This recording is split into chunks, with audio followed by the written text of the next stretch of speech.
बिस्मिल्लाहिर्रहमानिर्रहीम। अस्सलाम वालेकुम जनाब मोहतरम। फ़तवा आपने पेश किया आयतुल्लाह हाफ़िज़ बशीर नजफ़ी साहब का, आयतुल्लाह उज़्मा शेख मोहम्मद हुसैन नजफ़ी की किताब इस्लाह रसूम के ऊपर। मुताबिक आपकी तकरीर और आपने जो फ़तवा दिखाया हम उससे बिल्कुल एग्री करते हैं, बिल्कुल मुत्तफ़िक हैं कि हाफ़िज़ साहब ने ऐसा फ़तवा दिया है।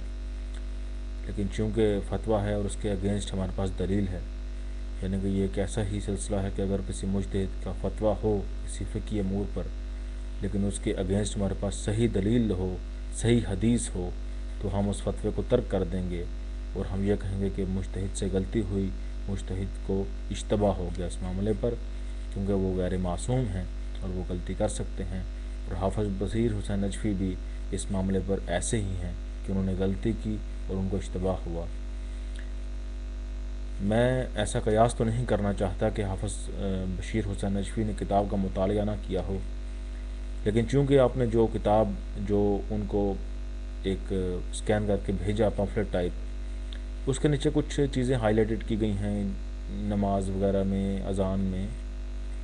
उसमें देखा जाए तो एक चीज़ लिखी हुई है कि क़िबला साहब ने फरमाया अपनी किताब इस्लाह रसूम में कि नमाज के बाद सलवात पढ़ना बिद्दत है। बहरहाल ये मामला भी डिस्कस होगा। सबसे पहले तो ये फ़तवा चूँकि किताब के ऊपर लग चुका है, इसलिए मैं बेहतर समझता हूँ कि पहले किताब की वो चीज़ें भी बयान कर दूँ जिनके ऊपर हाफ़िज़ साहब का फ़तवा लग गया और हाफ़िज़ साहब अपने इस फ़तवे की ज़द में खुद ही फ़िक़्ह जाफ़िया के मुसलमात का इनकार कर चुके हैं। और जो उन्होंने कहा कि बाकी दीगर उलमाए शिया, तो ये उनकी बहुत बड़ी गलती है।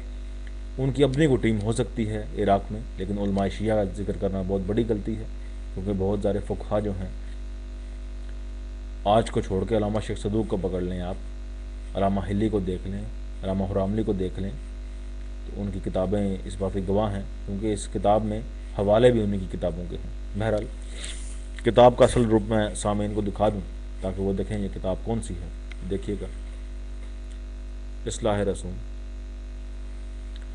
अब कुछ ऐसे पहलू मैं किताब में से दिखाना पसंद करूँगा कि जिनके ऊपर फ़तवा लग चुका है हाफ़िज़ बशीर का, और वो मुसलमात शिया के बिल्कुल बामुताबिक हैं चीज़ें, लेकिन हाफ़िज़ साहब उनका इनकार कर बैठे हैं क्योंकि किताब में वो चीज़ें मौजूद हैं। जैसा कि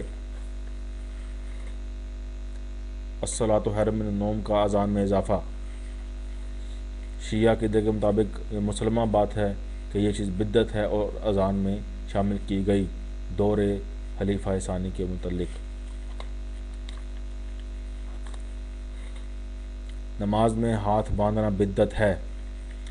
तमाम तौज़ीहातुल मसाइल फ़ुक़हा अज़ाम की, उसमें ये बात लिखी है कि अगर जानबूझकर दौरान नमाज हाथ पर हाथ रखा जाए तो नमाज बातिल हो जाती है।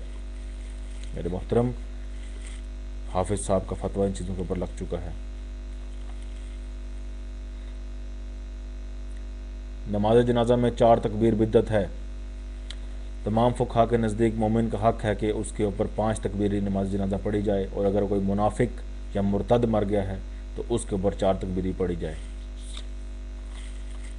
हाफ़िज़ साहब का फ़तवा इसके ऊपर भी लग चुका है। अब उस चीज़ के ऊपर आऊँगा जो मैंने बस एक हाईलाइट की है। सिर्फ़ एक को ही अगर मैंने इस्लाह कर दी तो बाकी भी इस्लाह के काबिल होंगी, और लोग उस पर तहक़ीक़ करें कि अगर आपने एक इबारत गलत शाये करके आगे फ़ारवर्ड की है हाफ़िज़ बशीर तक, और हाफ़िज़ बशीर साहब ने उसका मुतालिया किताब में से नहीं किया, तो हाफ़िज़ बशीर ने गलती की है। उन्होंने एक कौम के साथ जुल्म किया है अगर उन्होंने ऐसी हरकत की है तो। बहरहाल ये वो इबारत है। नमाज के बाद मखसूस तदाद में पढ़ना, आप इसको चिल करके ज़रा देख लीजिएगा, मज़ीद पढ़ लीजिएगा कि इसमें बिद्दत का लफ्ज़ कहाँ पे है, और ये उसका है अगला सफ़ा। मेरे मुहतरम पूरा देख लें आप, इसको चिल करके पढ़ लीजिएगा। इसमें जो है आपके साथ